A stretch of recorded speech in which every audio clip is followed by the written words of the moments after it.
Top 5 expert tips for the Elder Scrolls castles.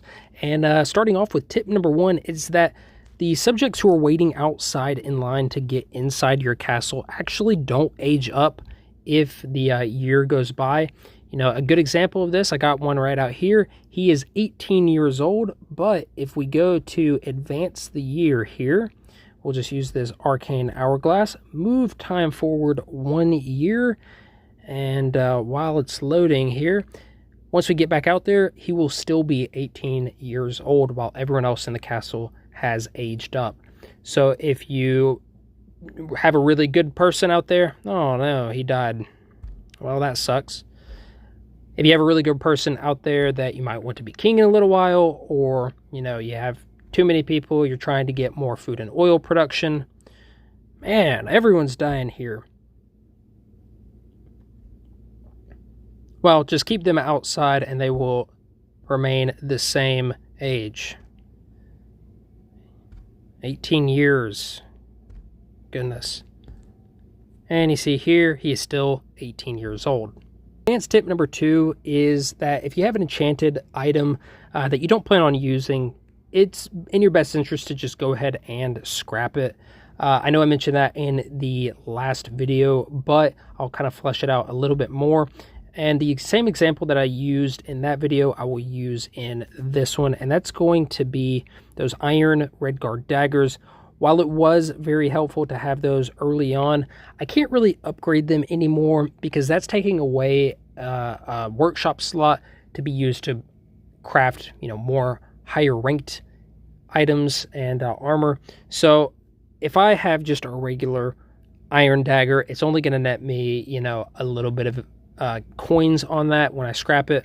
But where this one does have an enchantment, it is going to be valued a little bit more. So if you're in a pinch for coins and you know you're not going to use that enchanted item, just get rid of it. It's taking up a slot and you'll get some nice coins for it. Advanced tip number 3 is to use the elixirs of growth very strategically. And what I mean by that is, you know, I don't use it to age up certain people because I want them for my production rooms. I age up the people that if I have, you know, bred 2 subjects and they have an offspring that has a really bad trait like a bossy, you can't really use that. It makes everyone else unhappy that they're working with in the room.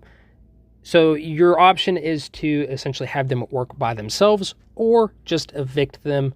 And if they are not working by themselves, everyone else is going to get very upset that is working with them over time. So if you know you're not going to use that subject, just use your elixir of growth, age them up, and banish them.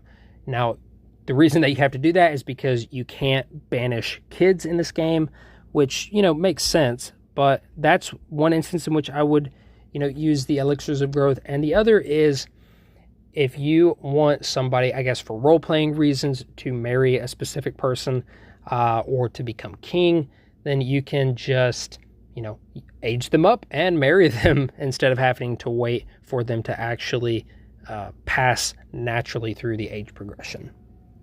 Expert tip number 5 is to only watch ads for high-level equipment or resources. You know, I know a lot of people don't watch the ads, but if you're sitting there playing for a while, it is beneficial to just watch them. I mean, it's only 30 seconds typically, but the reason that I say only do that for high-level weapons or resources is because they take a lot longer. You know, if we compare the speed at which it takes to craft clay, it takes 5 minutes, but if we do that for wood at this point, it only takes 30 seconds. So if you're going to sit there and watch the ad, you may as well get a high-level resource or weapon for it. And finally, expert tip number 5 is to build a second smithy as soon as you have the available resources.